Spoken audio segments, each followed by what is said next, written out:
Hello दोस्तों, कैसे हो आप सब लोग। आई होप आप सब लोग अच्छे होंगे। आज है 13 अगस्त 2024 और जो लोग मेरे चैनल पर नए हैं मैं उनको यह बता दूं, आज मुझे 1 ईयर कंप्लीट हो गया इन्वेस्टमेंट करते हुए म्यूचुअल फंड में। और मेरा गोल है म्यूचुअल फंड से 1 करोड़ कमाने का।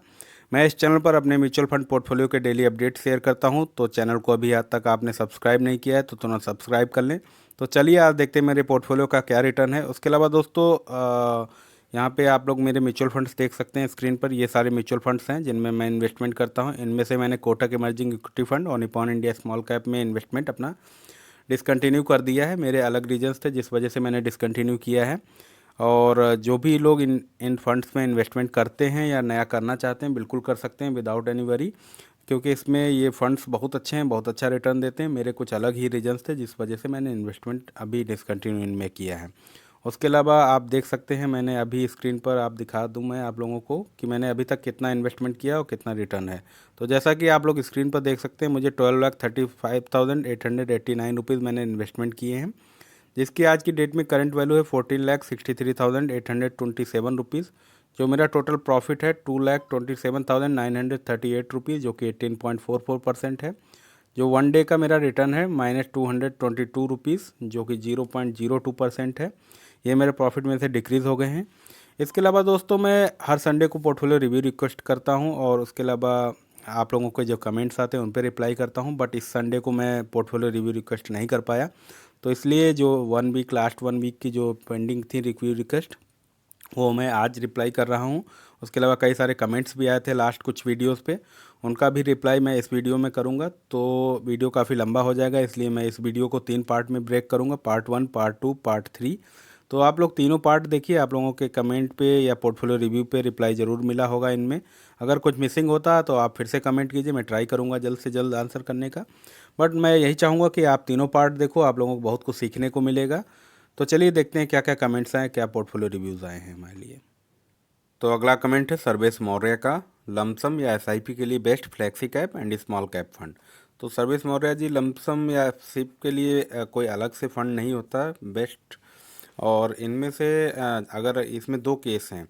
कुछ फंड ऐसे होते हैं जिनमें एसआईपी ही सिर्फ अलाउड रहती है, कुछ फंड ऐसे होते हैं जिनमें लमसम भी बाद में अलाउड रहता है। जैसे एक बार फर्स्ट टाइम आपने एसआईपी कर दिया, उसके बाद लमसम का भी 1 टाइम इन्वेस्टमेंट का भी ऑप्शन रहता है कुछ फंड में, वो मैं बता देता हूँ आपको।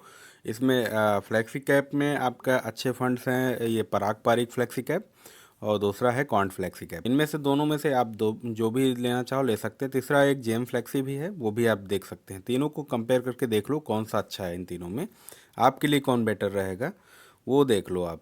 और उसमें स्मॉल कैप में अगर आपने पूछा है तो स्मॉल कैप में अपने दो बहुत अच्छे फंड हैं, क्वांट का स्मॉल कैप, दूसरा है Nippon India small cap fund. Nippon India small cap fund बहुत अच्छा रिटर्न देता है, इसमें काफ़ी कंपनीज हैं उसके पोर्टफोलियो में। और थोड़ा क्वांट का as compared to Nippon India small cap, Quant का स्मॉल कैप जो है थोड़ा वोलाटाइल है, थोड़ा जल्दी ऊपर नीचे होता है। मार्केट अगर थोड़ी बहुत ऊपर नीचे हुई तो बहुत जल्दी ऊपर नीचे होता है। तो आप एक काम करो, ये निपॉन इंडिया स्मॉल कैप या क्वांट स्मॉल कैप में से स्मॉल कैप में ले लो। फ्लैक्सी कैप में आप पराग पारिक, जेएम फ्लैक्सी और क्वांट फ्लैक्सी में कंपेयर कर लो, आपके लिए कौन सा बेस्ट है वो ले लो आप। अगला कमेंट है नूर मोहम्मद का, सर मैं टाटा एथिकल और टाटा टॉरस में एसआईपी करता हूं, क्या दोनों सही सर? क्या मैं बड़ा अमाउंट भी इन दिनों में इन्वेस्टमेंट कर सकता हूं 1 या 2 ईयर्स के लिए? सर मेरे पास इन्हीं दोनों में ऑप्शन है, because being a Muslim I am not allowed to invest in every fund. तो नूर मोहम्मद जी, जैसा कि मैं देख सकता हूँ, ये लगभग लास्ट के इन्होंने जब से ये स्टार्ट हुए हैं 2013 से, दोनों फंड लगभग सिमिलर ही रिटर्न दिया है इन्होंने। 17 पॉइंट समथिंग दिया, 18% के अप्रॉक्सीमेट।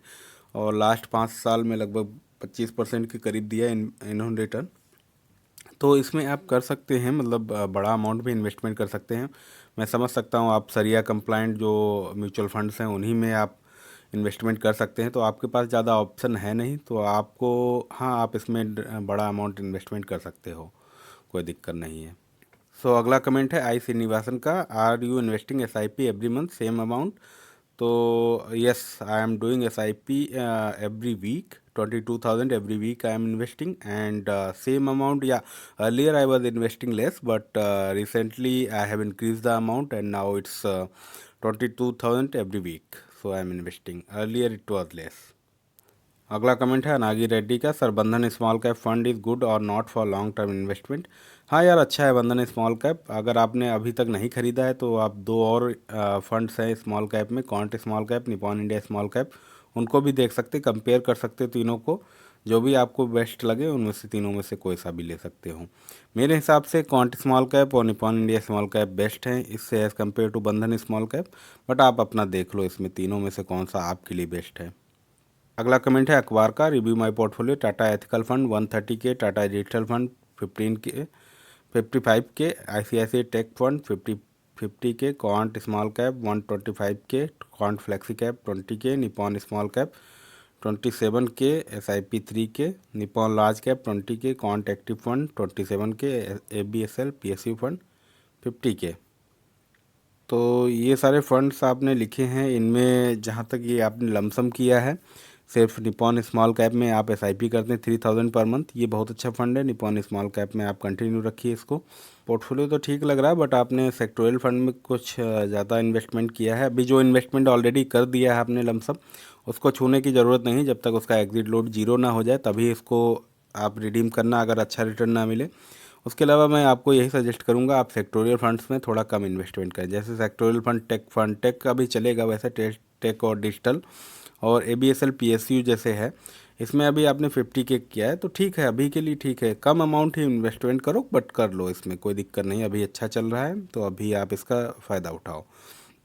उसके अलावा लार्ज कैप भी आपका ठीक है, सभी ठीक है। थोड़ा लार्ज कैप की तरफ आप थोड़ा ज़्यादा इन्वेस्टमेंट करो, क्योंकि आपका स्मॉल कैप में काफ़ी इन्वेस्टमेंट है मैं देख रहा हूँ। बाकी आपका पोर्टफोलियो ठीक है। आपने SIP सिर्फ एक में करते हैं और बाकी लिखा नहीं आपने, तो इसमें कुछ ज़्यादा चेंज करने को तो आप कर ही नहीं सकते इसमें, क्योंकि 3000 निपॉन स्मॉल कैप में आप कर रहे हैं तो इसमें थोड़ा बहुत चेंज कर सकते हैं अगर करना चाहें। 1000 रुपये निपॉन स्मॉल कैप में कर सकते हैं, 1000 आप कॉन फ्लेक्सी कैप में बढ़ा सकें, इसकी SIP स्टार्ट कर सकते हैं। 1000 रुपये जो आपके पास बचेंगे उसको निफ्टी 50 इंडेक्स फंड ले सकते हैं, UTI निफ्टी, नवी निफ्टी और भी कई सारे फंड्स हैं, उनको ले सकते हैं। तो ऐसा भी कर सकते हैं 3000 में। बाकी आपका पोर्टफोलियो ठीक है। अगला कमेंट है टेक्निकल सौरभ का, सर लमसम अमाउंट डाल दूं क्या कल क्वांट स्मॉल कैप में, बोलिए। यार ये अभी परसों का कमेंट है जहाँ तक, जब से हिंडनबर्ग ने रिपोर्ट निकाली थी संडे को, उस दिन मेरा वीडियो बनाया था तो इन्होंने उसी टाइम ये कमेंट किया था। टाइम तो निकल गया बट लमसम डालने का अभी उस दिन कुछ मौका तो था नहीं, मार्केट तो डाउन गई नहीं कल, तो इतना कोई इम्पैक्ट भी नहीं हुआ। अभी वेट करो यार, धीरे धीरे, मतलब जिस दिन मार्केट अच्छी खासी डाउन जाए उस दिन थोड़ा लमसम में ज़्यादा अमाउंट डाल सकते हैं। और लमसम भी मतलब अगर 2-4 लाख रुपए आपके पास है तो एकदम से मत 2-4 लाख डालना, एक ही दिन मार्केट डाउन जाए उसी दिन डाल दो। थोड़ा थोड़ा करके आप डाल सकते, 1-1.5 लाख रुपए एक दिन में ऐसा करके डाल सकते हो। अगला कमेंट है यूज़र का, SBI PSU कैसा है।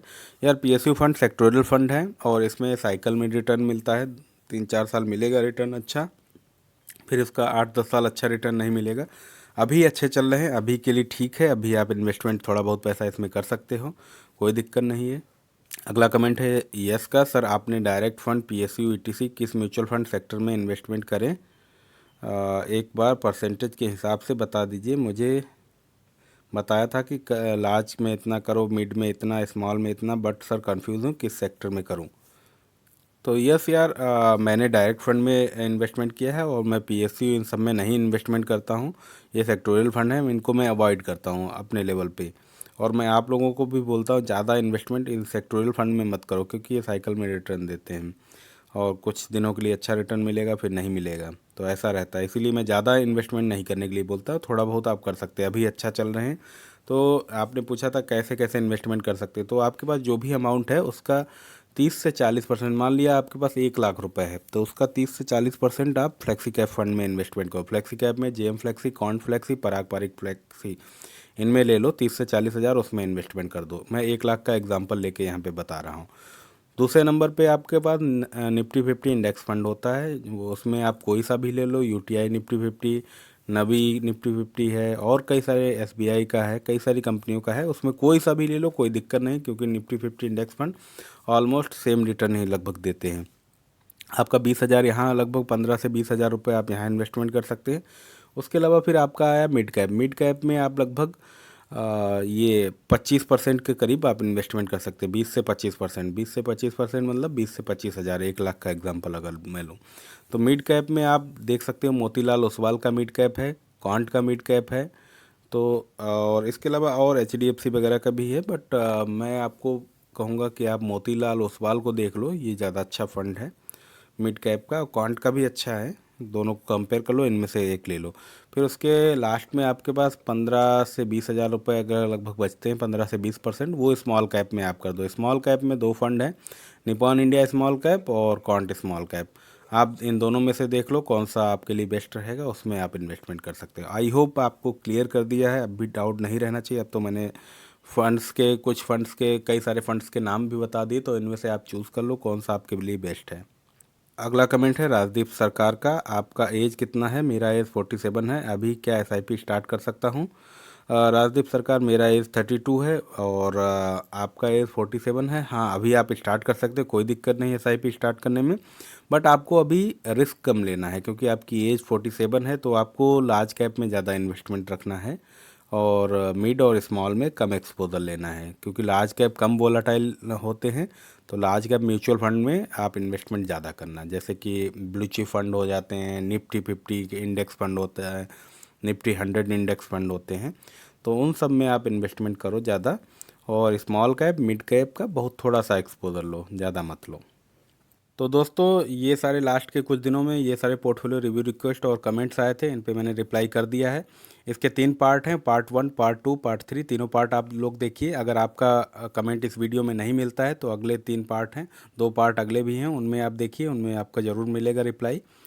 तो आप लोगों को मैं यहाँ पे एक बात बोलना चाहूँगा, आप लोगों को कमेंट्स या पोर्टफोलियो रिव्यू पे मेरे ये सारे पर्सनल व्यूज़ हैं। आप कोई भी इन्वेस्टमेंट करने से पहले अपने म्यूचुअल फंड एडवाइज़र से ज़रूर राय लें, उसके बाद ही इन्वेस्टमेंट करें। दोस्तों, आप लोगों का इस चैनल पर बहुत सपोर्ट और प्यार मिल रहा है, ऐसे अपना सपोर्ट और प्यार इस चैनल पर बनाए रखिए। अगर आप चैनल पर नए हैं तो चैनल को सब्सक्राइब करें, लाइक करें, ज़्यादा से ज़्यादा वीडियो को शेयर करें। Thank you, bye bye, take care.